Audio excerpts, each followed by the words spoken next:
जय हिंद साथियों, स्वागत है आप सभी का सत्य एक्सीलेंट यूट्यूब चैनल पे। यदि आप डीआरडीओ टेक्नीशियन ए के अंतर्गत इलेक्ट्रीशियन का आप तैयारी करना चाह रहे हैं तो ऐसे क्वेश्चन में आपको बताने वाला हूं जो कि एग्जाम में बार बार पूछे जाते हैं। तो चलिए क्वेश्चन शुरू करते हैं। और खासकर ये जो क्लास है डीआरडीओ छात्रों के लिए जो डीआरडीओ का इस बार एग्जाम देने वाले हैं। तो चलिए क्वेश्चन स्टार्ट करते हैं। क्वेश्चन नंबर यहाँ पर शुरू करते हैं 61 से, क्योंकि 60 क्वेश्चन मैंने पहले ही कवर कर दिया है, जिसका लिंक आपको इस वीडियो के डिस्क्रिप्शन बॉक्स में मिल जाएगा।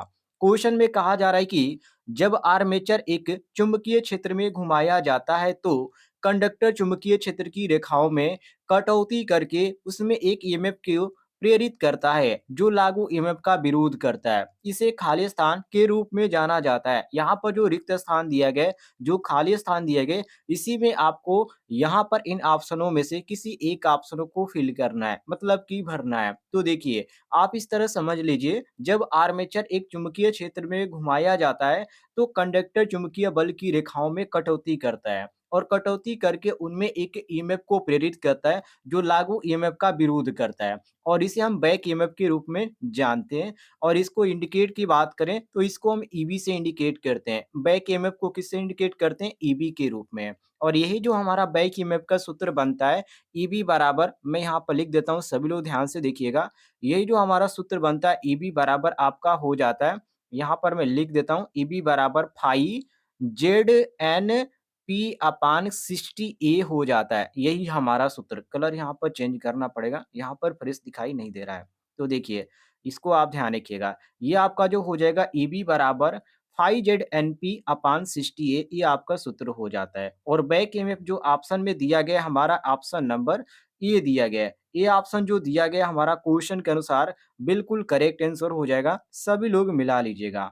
आगे बढ़ते हैं हम अगले क्वेश्चन को। देखिए, अगला क्वेश्चन यहाँ पर पूछा जा रहा है कि आर्मेचर प्रतिक्रिया या आर्मेचर प्रक्रिया मुख्य चुंबकीय क्षेत्र फ्लक्स पर आर्मेचर चुंबकीय क्षेत्र फ्लक्स का एक प्रभाव है। A option commutator, B option main field flux, और सी ऑप्शन देंगे इंटरपोल, और डी ऑप्शन यहाँ पर दिया गया है आर्मेचर कुंडली। ये आपका क्वेश्चन वेरी वेरी इंपॉर्टेंट है। तो देखिए, यहाँ पर जो आपका सही हो जाएगा साथियों, option number B correct answer हो जाएगा, मेन फील्ड फ्लक्स। क्योंकि आप सभी को मालूम होना चाहिए कि आर्मेचर प्रतिक्रिया में मेन फील्ड फ्लक्स पर आर्मेचर द्वारा स्थापित चुंबकीय क्षेत्र के प्रभाव के रूप में परिभाषित किया जाता है।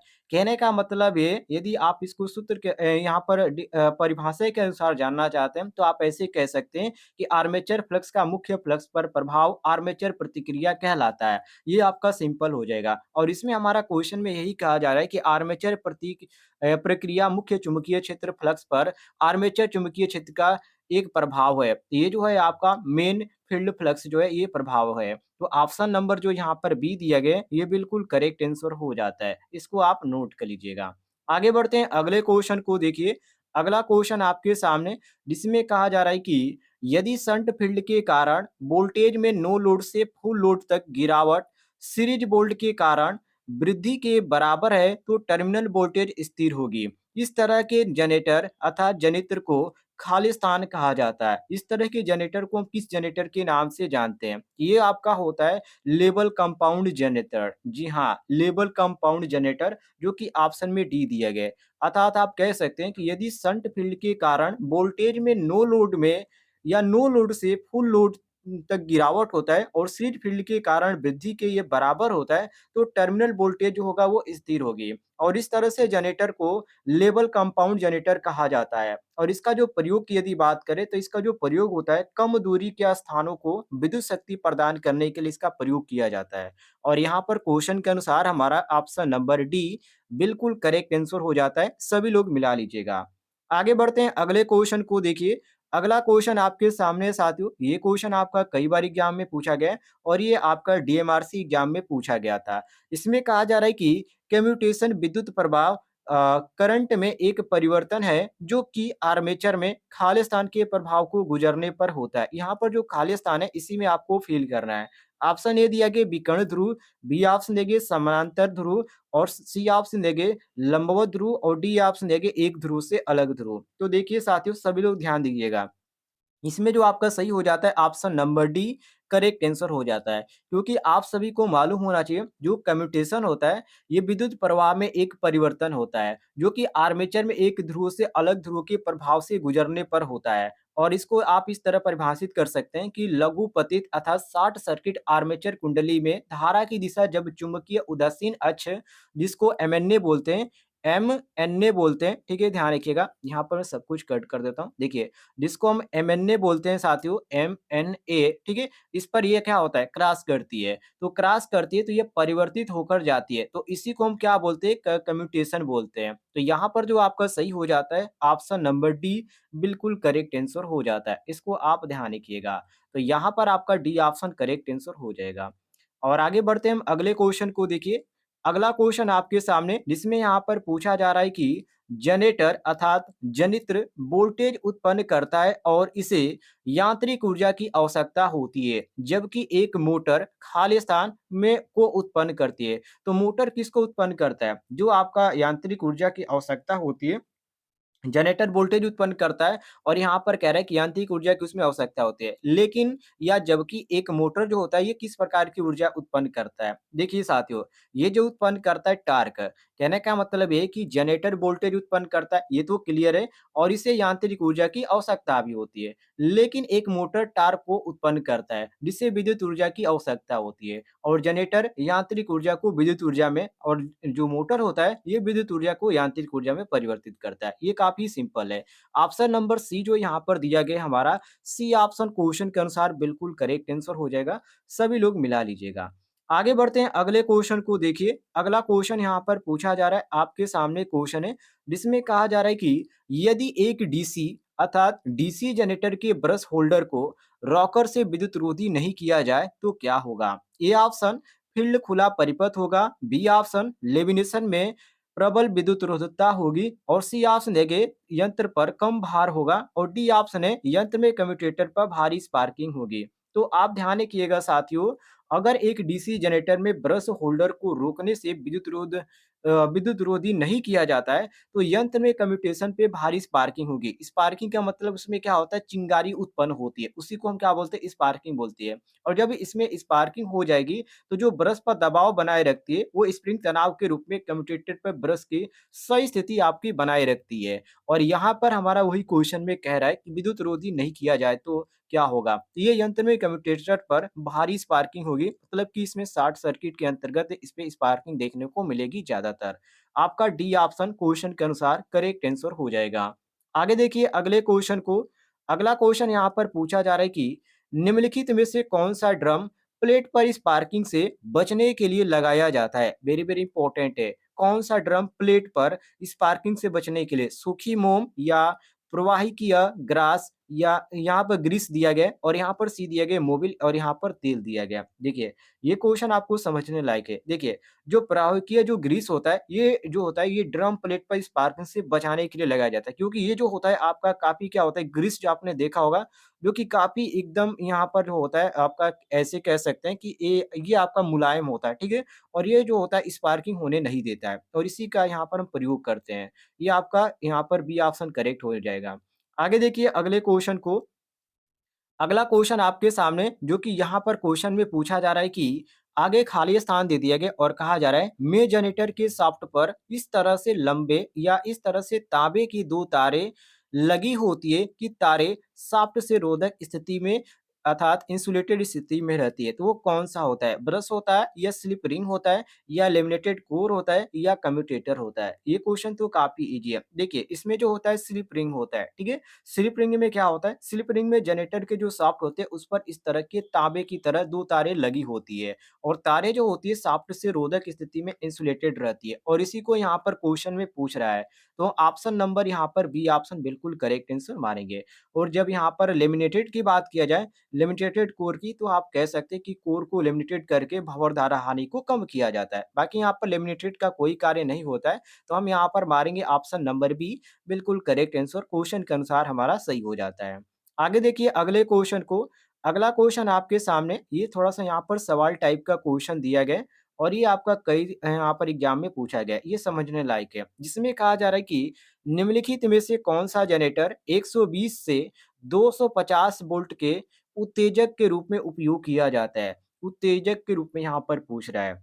तो ए ऑप्शन देखिए DC shunt generator, B option AC series generator और सी ऑप्शन देखिए डीसी सीरीज जनरेटर और डी ऑप्शन देखिए एसी शंट जनरेटर।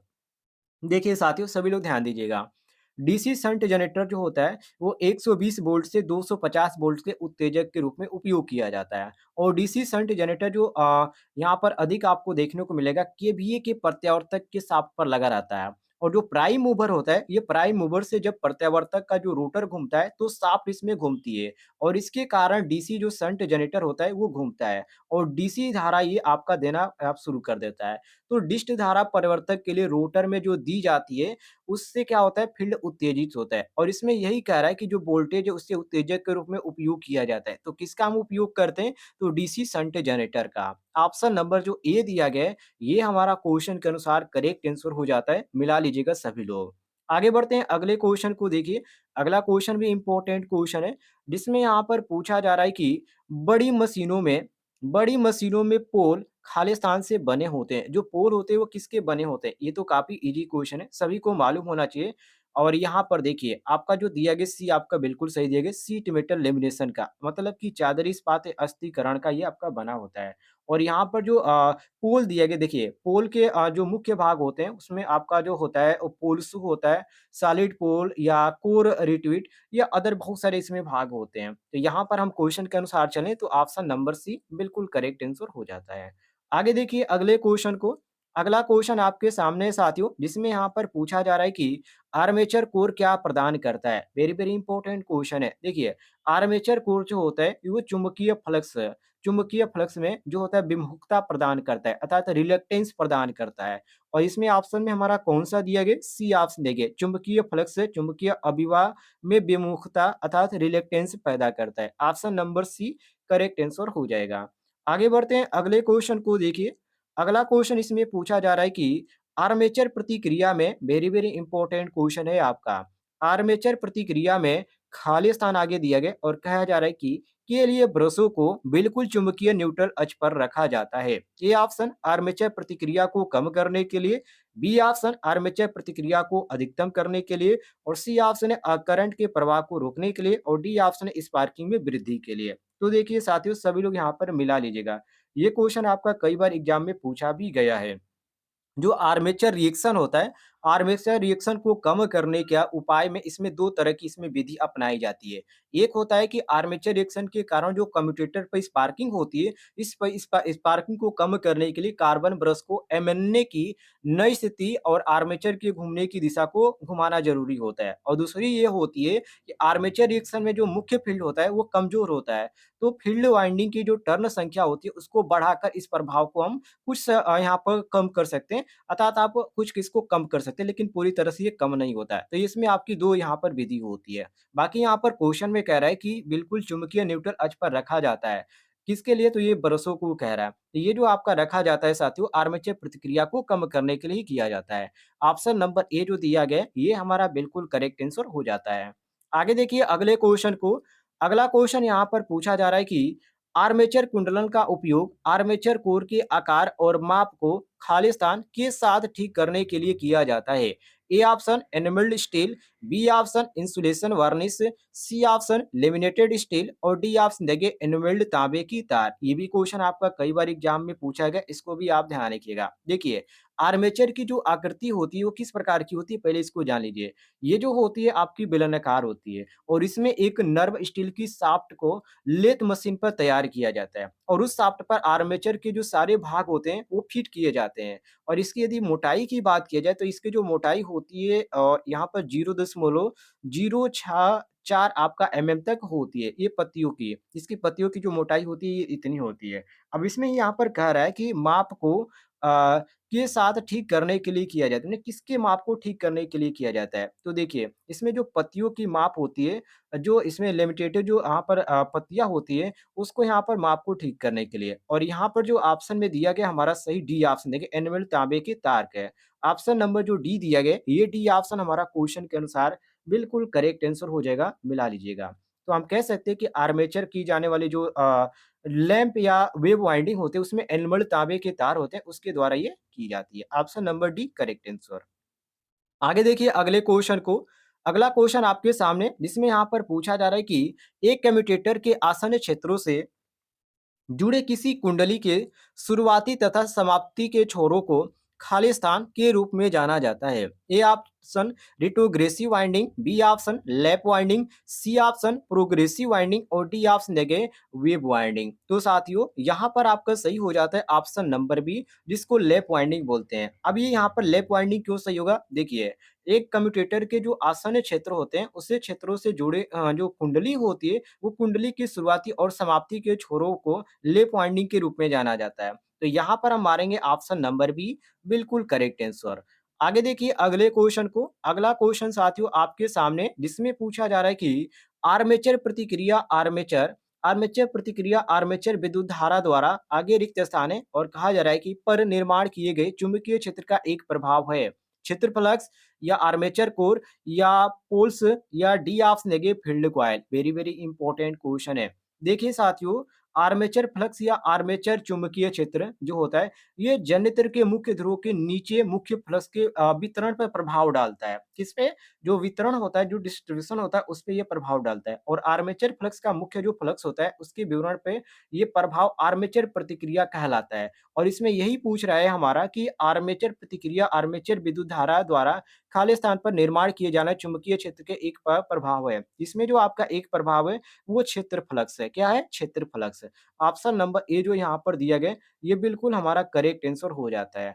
और यदि इसकी बात करें प्रभाव की, इसमें 2 प्रभाव होते हैं। एक प्रभाव होता है कि आर्मेचर फ्लक्स मुख्य फ्लक्स को चुंबकित करता है और दूसरा ये होता है कि आर्मेचर फ्लक्स मुख्य फ्लक्स को क्रॉस चुंबकित करता है या विकृत करता है। तो यहाँ पर आपका जो सही हो जाता है ऑप्शन नंबर ए, बिल्कुल करेक्ट आंसर हो जाता है। यदि आपको किसी भी क्वेश्चन में किसी प्रकार का डाउट है, तो आप लोग कमेंट बॉक्स में पूछ लीजिएगा, आपको जानकारी मिल जाएगी। और ऐसे ही डेली आप क्वेश्चन प्राप्त करना चाहते हैं, तो प्लीज़ वीडियो पर लाइक और चैनल को सब्सक्राइब करना बिल्कुल ना भूलें।